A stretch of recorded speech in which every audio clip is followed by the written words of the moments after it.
नमस्कार, अग्निपथ देख रहे हैं आप और मैं हूं आपके साथ राखी। जहां उम्मीद कमजोर पड़ जाती है, वहां डॉक्टरों का ज्ञान, अनुभव और सेवा जीवन को नई दिशा देता है। हर धड़कन के पीछे एक डॉक्टर की मेहनत और हर मुस्कान के पीछे उसकी सेवा का योगदान छिपा होता है। डॉक्टर्स डे हमें ये याद दिलाता है कि डॉक्टर केवल एक पेशा नहीं, बल्कि सेवा, त्याग और मानवता का प्रतीक है।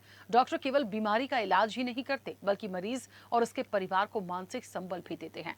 कोविड-19 महामारी के दौरान उनकी भूमिका पूरी दुनिया ने देखी और सराही। आज देश भर में डॉक्टर्स डे मनाया जा रहा है। ये दिन उन चिकित्सकों को समर्पित है जिन्होंने अपने ज्ञान और सेवा से लाखों लोगों को नया जीवन दिया। भारत में चिकित्सा की परंपरा हजारों वर्ष पुरानी है। समय के साथ चिकित्सा पद्धति में बड़ा बदलाव आया है। आज आयुर्वेद, योग और जड़ी बूटियों से शुरू हुआ इलाज का सफर आज अत्याधुनिक तकनीक, रोबोटिक सर्जरी, आर्टिफिशियल इंटेलिजेंस और टेलीमेडिसिन तक पहुंच चुका है।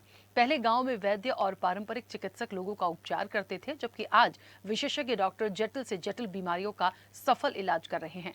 आइए इस अवसर पर उन सभी चिकित्सकों को धन्यवाद भी दें जो दिन रात हमारी जिंदगी को सुरक्षित और स्वस्थ बनाने में जुटे हैं। बहुत खास और महत्वपूर्ण दिन होता है और ये बात बिल्कुल सच है। यदि हम डॉक्टर्स की बात करें तो कहते हैं ना कि भगवान का दूसरा रूप कहा जाता है, क्योंकि सिर्फ एक पेशेंट के लिए नहीं, ये बात बिल्कुल सही है, 100% सही है कि उनके पेरेंट्स को भी, जो उनके परिजन होते हैं, जो पेशेंट होता है उनके जो परिजन होते हैं, उन्हें भी एक मानसिक संबल देते हैं। क्योंकि कई बार ऐसे केसेस होते हैं, कई बार ऐसी सिचुएशन होती है कि डॉक्टर आपको बहुत हिम्मत भी देता है, लेकिन जो डॉक्टर आपको हिम्मत देता है, उनका जीवन वो यहाँ तक किस तरह से पहुंचे और कितनी चुनौतियों को वो, कई बार ऐसा होता है बहुत सारी नाराजगी उनको पेशेंट की तरफ से, उनके जो परिजन है उनकी तरफ से बहुत सारी चीज़ों को फेस करना पड़ता है, बहुत सारी तकलीफें उनको उठानी पड़ती हैं, कई सारे अप एंड डाउन्स भी देखने पड़ते हैं। इतनी चुनौतियों से इतर अपने दिमाग को, अपने मानसिक चीज़ों को इतना स्थिर रख के वो कैसे इन चीज़ों को कर लेते हैं, वाकई काबिले तारीफ है। आज हमारे साथ तमाम डॉक्टर्स जुड़े हैं, सीधे हम चर्चा पर चलेंगे। आज डॉक्टर्स डे पे उनसे हम विस्तार से बातचीत करेंगे, कितनी चुनौतियां मानते हैं, किस तरीके से इन चीज़ों को वो आगे लेकर जाते हैं और कितना एक टफ टास्क ये डॉक्टर का एक पेशा होता है। तमाम मेहमान हमारे साथ जुड़े हैं, सीधे चर्चा पर चलेंगे। सबसे पहले आपका परिचय करा दें। साइकेट्रिस्ट जुड़ेंगी डॉक्टर समीक्षा साहू, आपसे कुछ देर में कनेक्ट होंगी। समीक्षा जी का स्वागत है चर्चा में जुड़ने के लिए। आई स्पेशलिस्ट हैं एमबीबीएस डॉक्टर प्रतिति श्रीवास्तव। प्रतिति जी, आपका भी बहुत स्वागत है। और प्रोफेसर हैं मनोचिकित्सा विभाग जीएमसी से doctor JP Agrawal. JP Agrawal ji, आपका भी बहुत स्वागत है। चर्चा की शुरुआत, अभी हमारे साथ जेपी अग्रवाल जी कनेक्ट है फिलहाल, तो हम उन्हीं से चर्चा की शुरुआत करेंगे। जेपी अग्रवाल जी, मुझे सुन पा रहे हैं? अनम्यूट करिएगा जी, एक सेकेंड। सुन पा रहे हैं सर?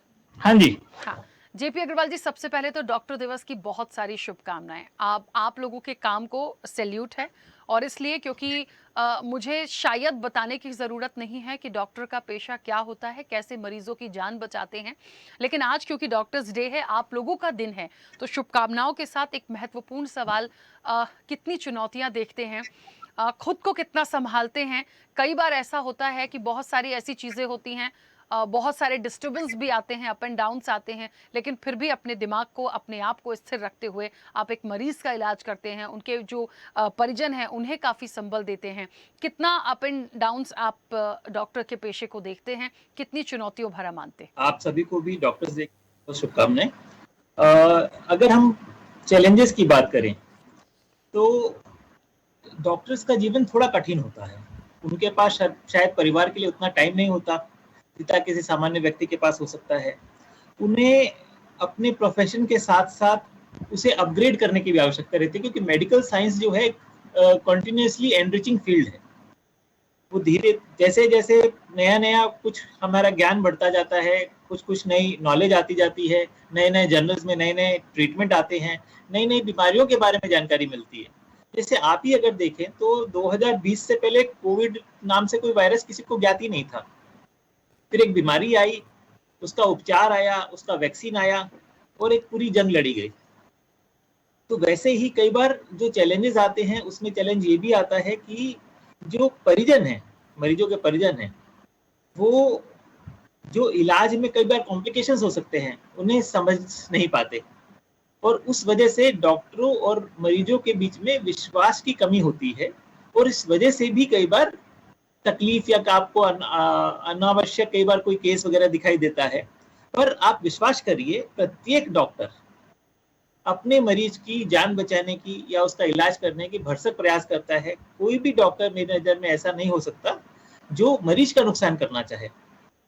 दूसरा चीज आता है कमर्शियलाइजेशन। कमर्शियलाइजेशन मतलब कि ट्रीटमेंट धीरे धीरे कॉस्टली होता जा रहा है, दवाइयों का कॉस्ट बढ़ रहा है, इन्वेस्टिगेशंस का कॉस्ट बढ़ रहा है, और उसके ऊपर भी कहीं ना कहीं हमें नियंत्रण करने की आवश्यकता है।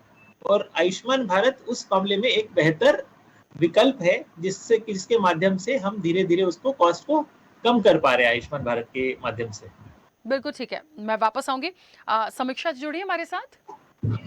चलिए, समीक्षा जी और प्रतिनिधि जी फिलहाल कनेक्ट नहीं है। जेपी अग्रवाल जी, मैं आप ही के साथ इस चर्चा को आगे बढ़ाऊंगी।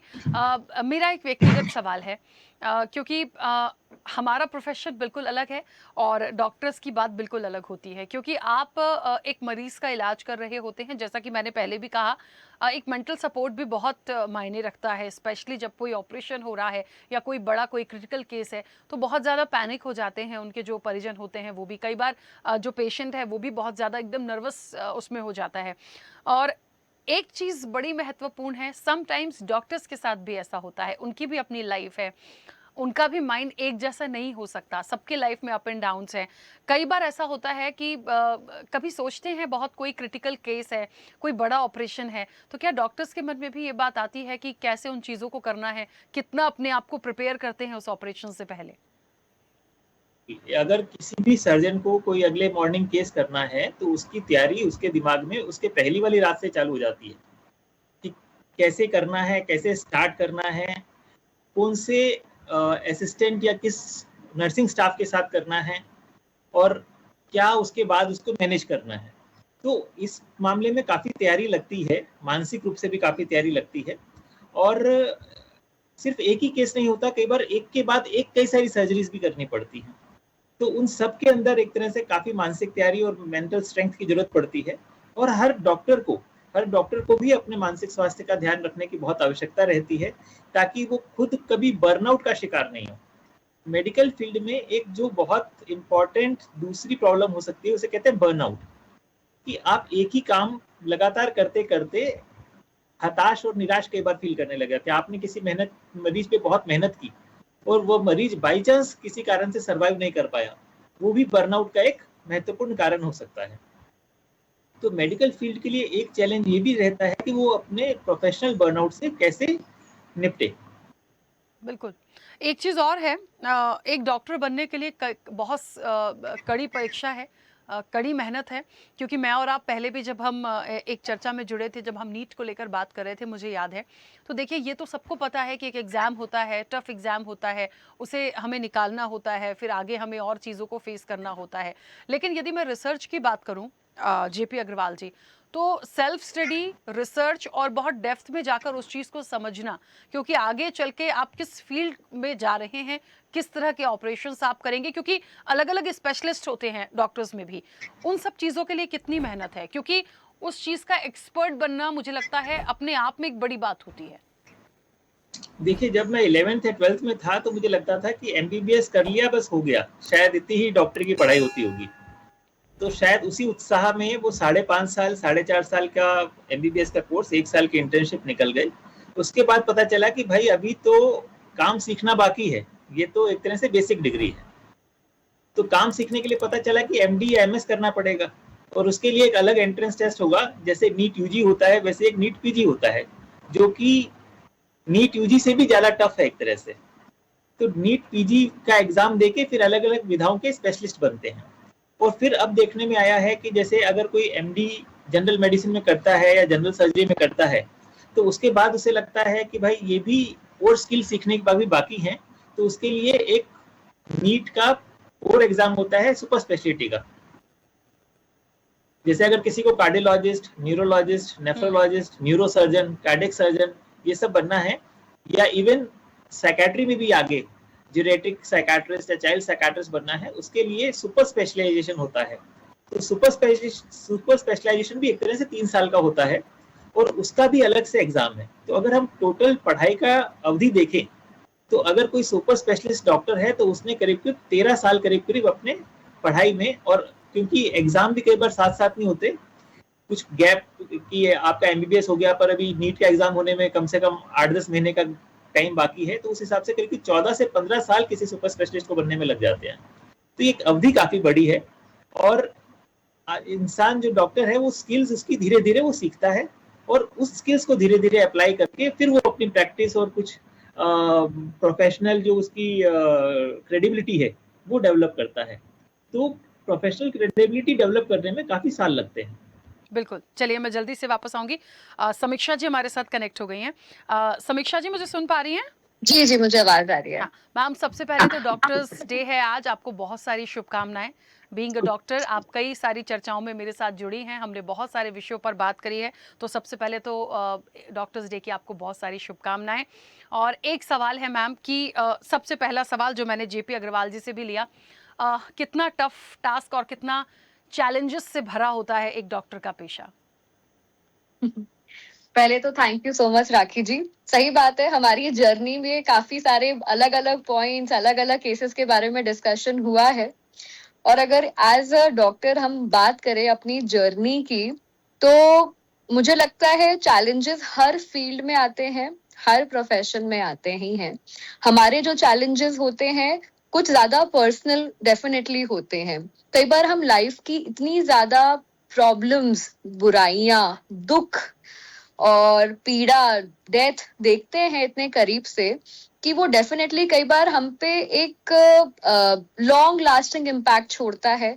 हमारे व्यक्तित्व को भी चेंज कर देता है, हमारे सोसाइटी के नजरिए को भी चेंज करता है, हमें एज ए इंसान भी बहुत चेंजेस लाके देता है। अगर कहा जाए जिस तरीके से हमने शुरुआत करी अपने प्रोफेशन में, आप जिस भी बैकग्राउंड से आते हो, आपको डॉक्टरी लाइन हम्बल बना देती है और जमीन से जोड़ देती है। बिल्कुल। समीक्षा जी, मैं क्योंकि इससे पहले जेपी अग्रवाल जी से बात कर रही थी, क्योंकि आप कनेक्ट नहीं थे, उन्होंने बहुत सारी चीज़ों पे हमें बहुत अच्छे से बात करी। क्योंकि सवाल मेरे वैसे ही हो सकते हैं, आपसे थोड़े से अलग, क्योंकि ना सिर्फ एक डॉक्टर बल्कि बीइंग ए वुमेन कैसे चीज़ों को मैनेज करती हैं, ये बहुत टफ टास्क होता है। क्योंकि जेपी अग्रवाल जी भी कह रहे थे कि देखिए अपनी भी चीज़ें होती हैं, जैसे हर एक व्यक्ति की अपनी पर्सनल लाइफ होती है ना। समटाइम्स हमें कोई ऑपरेशन करना है, हमारा एक मेंटल खुद के लिए हम उसको पहले प्रिपेयर करते हैं, क्योंकि हमें पता है कि किसी काम में छोटी गलती है वहाँ सॉरी चल जाएगा, लेकिन यदि किसी ऑपरेशन में या किसी पेशेंट को आप मेडिसिन दे रहे हैं या आप उसका ट्रीटमेंट कर रहे हैं, वहाँ सॉरी नहीं चलता। तो ये बहुत अपने मतलब मन अच्छा नहीं है तो भी हमें उतनी स्ट्रांग होकर उन चीज़ों में जाना, ये कितना बड़ा चैलेंज जैसा देखती हैं, इसको कैसे फेस करते हैं आप लोग?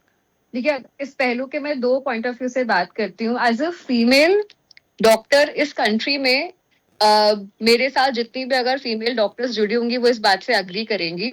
इंडिया में आज भी भले हमारी सोसाइटी कितनी भी एडवांस हो गई हो, लोग फीमेल डॉक्टर्स को या फीमेल कोई भी लड़की कपड़ा एप्रन पहने तो उसको सबसे पहले नर्स ही बोलते हैं। उनको ये कंसेप्ट समझना और एक्सेप्ट करना कि फीमेल्स भी डॉक्टर्स होती हैं और वो भी उतनी कॉम्पिटेंट हो सकती है, हमारे समाज में आज भी वो चीजें आ रही हैं, बट एक डिफिकल्टी के साथ आती है। जैसे अगर आप यंग हो और फीमेल हो तो बहुत से पेशेंट्स होंगे, बहुत से घर वाले होंगे मरीजों के, उनको लगेगा पता नहीं ये कॉम्पिटेंट है नहीं है, ढंग से मैनेज कर पाएंगी नहीं कर पाएंगी। जैसे हमारे यहाँ पे ही मैं जब एज ए सीनियर रेसिडेंट मैंने ज्वाइन किया था सर के साथ ही, एक केस आया, बहुत सारे पुलिस वाले थे, सब थे, तो उन्होंने बोला आपके सीनियर रेसिडेंट को बुलाओ। मैंने बोला मैं ही हूँ सीनियर रेसिडेंट, मैं भले ही देखने में छोटी लगती हूँ।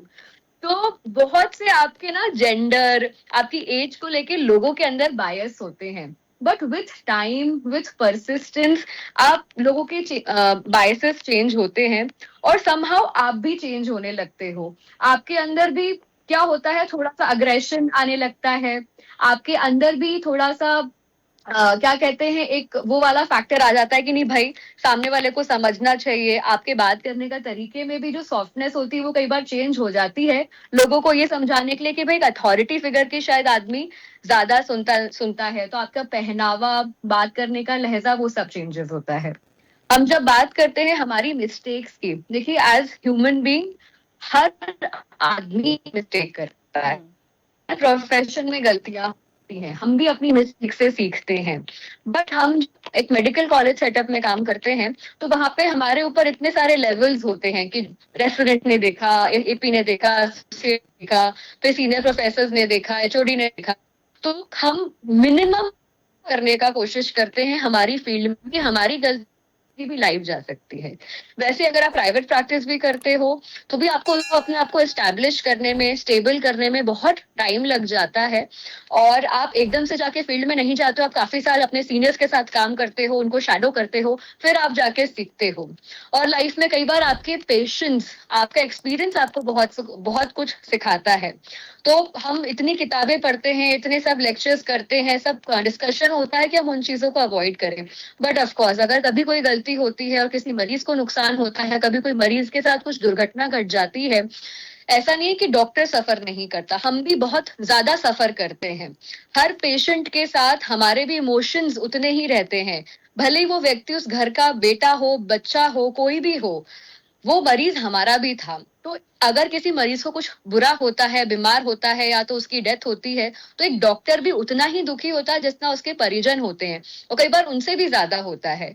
हम आए दिन हमारे संस्थानों में देखते हैं कि कितने लोग होते हैं जिनके हमें लगता है कि भाई, हम कई बार उनके घर पे कॉल कराते हैं कि भाई आप अपने बूढ़े माँ बाप का ध्यान नहीं रखते हो, या हम उनके बच्चों को फोन करते हैं, या उनके पेरेंट्स को भी समझाते हैं, हम सोशल वर्कर को इन्वॉल्व करते हैं कि भाई इनकी आर्थिक स्थिति सुधारने में हेल्प करो।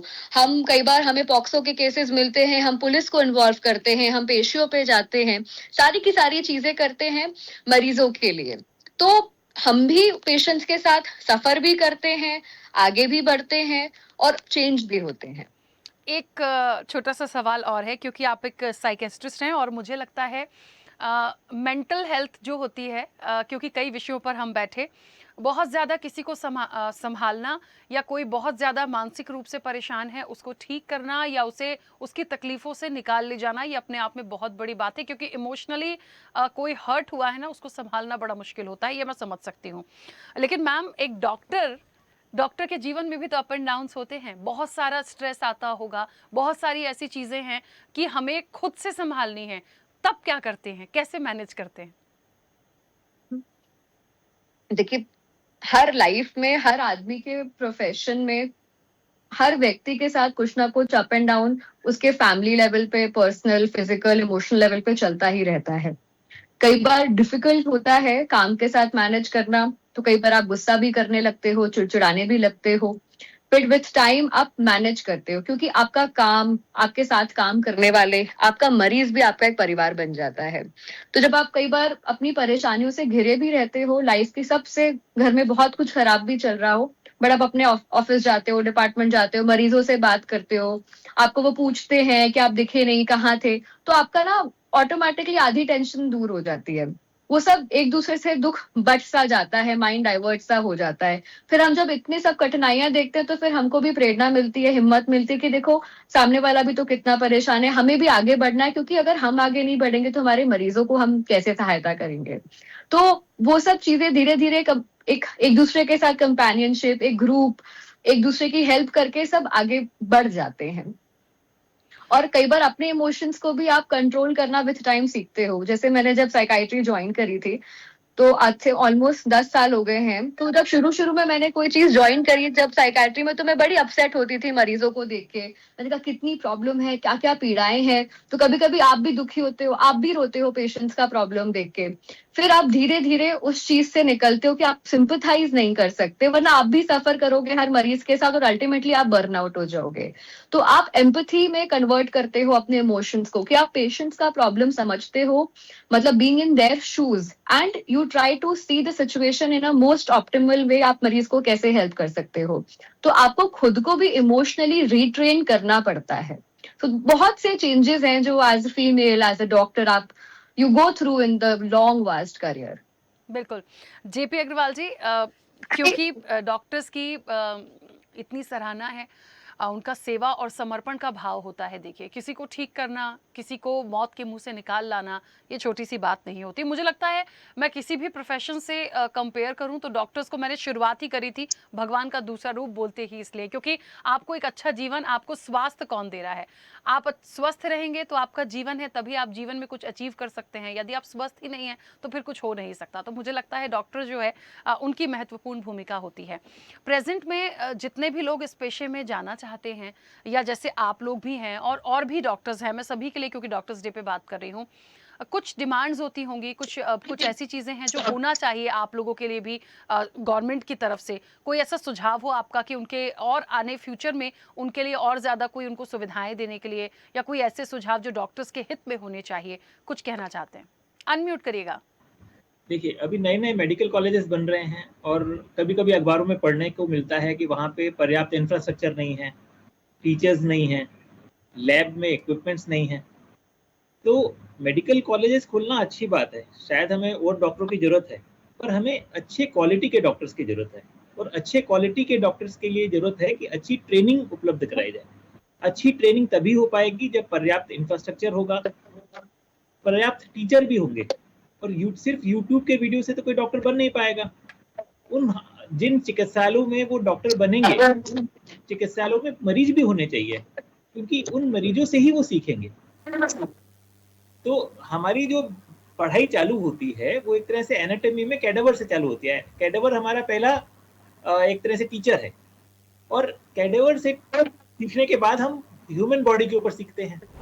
तो पेशेंट्स भी होने चाहिए, इंफ्रास्ट्रक्चर भी होना चाहिए, और ये सब उपलब्ध कराना सरकारों की जिम्मेदारी है। सरकार मेडिकल कॉलेज तभी खोले नए, तब जब वो ये सब उपलब्ध करा पाए। इसके अलावा जो बच्चे मेडिकल में एडमिशन लेते हैं उनको भी ये समझने की आवश्यकता है कि कई बार वो सोचते हैं कि मेडिकल फील्ड में बहुत पैसा है, बस डॉक्टर बनते ही हम पैसा कमाना चालू कर देंगे। जबकि रियलिटी ये है कि मेडिकल फील्ड में पैसे सबसे बाद में आएंगे, जब आपका नाम होगा, जब आपके माध्यम से पेशेंट ठीक होंगे, और बहुत मेहनत के बाद आएंगे। तो it's not like in easy कि हम किसी एमबीए कोर्स किया और सीधे हमारा लाखों का पैकेज लग गया। उस टाइप के प्लेसमेंट्स मेडिकल कॉलेजेस में नहीं होते हैं। तो दोनों तरीके से समझने की आवश्यकता है। सरकारों को मेडिकल कॉलेजेस के इंफ्रास्ट्रक्चर अवेलेबल कराना, बेहतर मशीनरी अवेलेबल कराना, और डॉक्टर्स को अच्छी सैलरी अवेलेबल कराना। टीचर्स भी तभी मेडिकल कॉलेजेस में जाएंगे जब उन्हें सैलरीज अच्छी मिलेंगी, जब उन्हें ऐसा लगेगा कि उनको वैल्यू दी जा रही है, उनके काम की इज्जत की जा रही है, उनको अवांछित रूप से किसी तरीके से प्रताड़ित या परेशान नहीं किया जाएगा। और अगर कोई भीड़ किसी जगह पे कोई हंगामा करती है तो उसे मैनेज करने की जिम्मेदारी सिर्फ डॉक्टर की नहीं होनी चाहिए, उसके लिए पर्याप्त सपोर्ट स्टाफ, सिक्योरिटी स्टाफ सब होना चाहिए। बिल्कुल। समीक्षा जी, आपका क्या मत है? आपकी तरफ से कोई सुझाव, या आपको लगता है कुछ और ऐसी चीजें हैं जो गवर्नमेंट की तरफ से होनी चाहिए? सर ने जो पॉइंट्स कहे बिल्कुल सही है। मैं उन्हीं पॉइंट्स के बारे में आगे बोलना यही चाहूंगी कि आज यंग डॉक्टर्स, अभी सबके अंदर क्या हो गया है ना, सोशल मीडिया और सब चीजों की वजह से बहुत कंपटीशन हो गया है। अगर आप बायो स्टूडेंट्स का मात्रा देखें किसी भी अच्छे बड़े स्कूल में, मतलब इंजीनियरिंग के कम से कम 2-2, 3-3 सेक्शन बनते हैं, 120-200 बच्चे होते हैं, और बायोलॉजी में सिर्फ 10 बच्चे रह जाते हैं या 15 बच्चे रह जाते हैं। अब आप समझिए कि ऑलरेडी हम डॉक्टर्स का नंबर कितना कम हो गया है। फिर जब नीट जैसे इश्यूज होते हैं जहाँ पे घोटाले हो रहे हैं, इतना ज्यादा प्रॉब्लम होता है, बच्चों को ट्रस्ट ही नहीं रहता, तो आपको ये समझना पड़ेगा कि एक मेडिकल कॉलेज में जॉब लाने के लिए उस व्यक्ति ने 11वीं क्लास से अपनी लाइफ में बहुत ज्यादा सैक्रिफाइस किए होते हैं। 2-2-3 साल कोचिंग रहता है, फिर एमबीबीएस के बाद फिर आप कोचिंग करते हो, फिर आपको कहीं जाके पीजी मिलती है, आपके पास पैसे नहीं होते, और वो टाइम जब बाकी आपके साथ के फ्रेंड्स कॉलेज में फटाफट लाखों का पैकेज ले रहे होते हैं और आप बिल्कुल 20,000, 40,000, 60,000 में नौकरी कर रहे होते हो आजकल के टाइम पे, तो जाहिर सी बात है विथ टाइम आप कितने भी मेडिकल कॉलेजेस खोल लो, आप कुछ भी कर लो, लोग आप आएंगे ही नहीं अच्छी क्वालिटी के स्टूडेंट्स इस फील्ड के अंदर। तो ये बहुत इंपॉर्टेंट है कि job security, number of jobs increase हो, सैलरी पैकेजेस इंक्रीमेंट्स अच्छे मिले, कि जो भी डॉक्टर जो गवर्नमेंट सेटअप में भी काम करते हैं उनको प्राइवेट में जाने की जरूरत ही ना लगे, क्योंकि वो ताकि 100% अपना दे पाए, उन्हें समझ आए कि भाई हमारा पे स्केल इतना अच्छा है, हमें इंक्रीमेंट्स मिलते हैं, तो हम अपना 100% यहाँ दें। सेकेंड पॉइंट है जो सर ने बोला, इंफ्रास्ट्रक्चर, कि अगर आप कोई भी सेटअप डाल रहे हो, आप कोई भी स्पेशलाइजेशन करके आते हो, आजकल आप देखिए हर आदमी सुपर स्पेशलाइजेशन करके आता है, बट आपको एक सिंपल सा सेटअप डालना है तो उसमें ही सालों लग जाते हैं, तब तक उस व्यक्ति का एंथुजियाज्म ही खत्म हो जाए, सपोर्ट स्टाफ नहीं होता, इक्विपमेंट्स नहीं होते, बोलते रहते हैं, एप्लीकेशन जाती रहती हैं, तो आदमी का ही मोटिवेशन खत्म हो जाता है कुछ चेंज लाने के लिए। तो इंफ्रास्ट्रक्चर क्विकली टाइमली प्रोवाइड करवाना चाहिए सरकार को। तीसरी चीज है सेफ्टी और सिक्योरिटी, बहुत इंपॉर्टेंट है, वो बहुत ज्यादा जरूरी बढ़ गई है आजकल के टाइम पे, क्योंकि लोगों के अंदर डॉक्टर्स को लेके बहुत अविश्वास हो गया है, और वो जाहिर सी बात है होगा ही। अब आप देखेंगे बहुत से अपने जैसे भोपाल शहर की अगर हम बात करें, कुछ कुछ ऐसी गलियां हैं यहाँ पे जहाँ पे लाइन से कम 50 50 60 हॉस्पिटल खुले हुए हैं, आयुष्मान के नाम पे पता नहीं क्या क्या हो रहा है, बहुत कुछ होता रहता है, तो लोगों के अंदर डिस्ट्रस्ट बढ़ता ही है। हर आदमी आजकल अपने आप को, भले ही वो कोई सी भी डिग्री लिया हो, डॉक्टर बताने लगते हैं, तो लोगों का क्या होता है, एक बार वो कहते हैं ना दादा खाया हुआ होता है, तो उसको हर आदमी को तो शक्ति नजरों से देखने लगता है। तो हमें लोगों के अंदर वो ट्रस्ट बढ़ाने के लिए सिक्योरिटी भी प्रोवाइड करनी है हमारे यंग स्टूडेंट्स के लिए, ताकि वो भी सेफली अपने कॉलेजेस में काम कर सकें। लोगों के अंदर भी अगर अच्छे मेडिकल कॉलेजेस अच्छे से खुलते हैं, अच्छा इंफ्रास्ट्रक्चर रहता है, डॉक्टर्स को भी अच्छा पे स्केल रहता है, तो पॉजिटिव एनवायरनमेंट रहता है, तो पेशेंट्स भी ऑटोमेटिकली आते हैं। और मरीजों को, सब लोगों को भी ये समझने की, मतलब ये गवर्नमेंट इसमें कुछ नहीं कर सकती, सरकार या कोई भी व्यक्ति कुछ नहीं कर सकता, ये तो एक इंसानियत की बात होती है। मरीजों को या तो हमसे जुड़े आज जितने भी ऑडियंस, उनको ये समझने की जरूरत है कि जब कोविड आया था कितने डॉक्टरों की जानें गई, कितने डॉक्टरों ने कितने कॉम्प्लिकेशंस सहे कोविड आने की वजह से, और वो सबसे आगे खड़े हुए थे। तो डॉक्टर्स आपके लिए अपनी जान दांव पे लगा लेते हैं, और अल्टीमेटली वो एक इंसान होते हैं, गलतियां सबसे होती है। कोई भी डॉक्टर किसी को भी जहर का इंजेक्शन नहीं देता, ऐसा कोई इंजेक्शन आता भी नहीं है कि किसी को मार दिया जाए या कुछ कर दिया जाए। तो हमें हर चीज को समझना पड़ेगा, अपने आप के अंदर पेशेंस डेवलप करना पड़ेगा, और डॉक्टर्स के ऊपर एक फेथ भी रखना पड़ेगा। बिल्कुल, चलिए क्योंकि समय भी हो गया और बहुत अच्छी और ज़रूरी बातें आप लोगों ने आज डॉक्टर्स डे पर हमें बताई हैं। बहुत शुक्रिया आप दोनों मेहमानों का इस चर्चा में जुड़ने के लिए। देखिए, डॉक्टर्स डे है, डॉक्टर्स की जो ज़िंदगी होती है, सेवा, समर्पण और विश्वास की बात है। जहाँ तक एक पॉइंट निकल कर आया कि विश्वास की कमी है लोगों में, लगातार कोई ऐसी चीज़ें, कुछ ऐसे मामले लगातार बढ़े जिसके चलते ये एक अविश्वास हो सकता है, लेकिन डॉक्टर की जो जिम्मेदारियां हैं, जो चुनौतियां हैं, वो आपने दोनों हमारे जो स्पेशलिस्ट थे उनसे सुना, और वाकई में एक टफ टास्क होता है, भगवान का दूसरा रूप कहा जाता है, क्योंकि आप स्वस्थ हैं तो आपके स्वस्थ रहने के लिए यदि कोई सबसे बड़ा जिम्मेदार है तो वो डॉक्टर है, क्योंकि वही आपको एक बीमारी से भी या बड़ी से बड़ी चीज़ें यदि आपके हेल्थ इश्यूज हैं उससे बाहर निकालता है। तो जाहिर तौर पर आज उनका दिन है। एक बार फिर से सभी डॉक्टर्स को बहुत सारी शुभकामनाएं। चर्चा में इतना ही, बने रहिए स्वदेश न्यूज के साथ। सबसे पहले देश। ऐसे ही वीडियोस के लिए लाइक करें, शेयर करें, फॉलो करें, YouTube पर जाकर सब्सक्राइब कर बेल आइकन दबाना ना भूलें, और ताजा अपडेट्स के लिए swedeshlive.com पर जरूर जाएं।